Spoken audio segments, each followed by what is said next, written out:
Hello everyone and welcome to Vlinko's channel. In today's video, I will guide you on how to download and install Intel high-definition audio drivers for both 64-bit and 32-bit systems.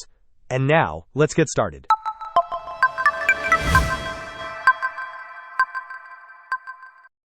Finding the direct download for Intel high-definition audio drivers on the official Windows website can be a bit tricky, as they are not always readily available through the standard driver search. Even when browsing through various driver categories, the audio drivers might be absent. However, there is a straightforward and effective method to obtain and update these drivers directly from your system. The best approach is to utilize the Device Manager. First, search for Device Manager in your system's search bar and open it. Once the Device Manager window is open, expand the section labeled Audio Inputs and Outputs. Within this category, you will find your audio devices listed. Right-click on the specific audio device for which you need to update the drivers and select the option to update driver.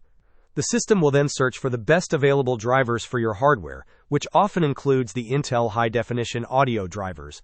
This process ensures you get the correct and compatible drivers for your audio hardware. Hope this was helpful. Don't forget to like and subscribe if you enjoyed. As always, thanks for watching, and I will see you in the next video.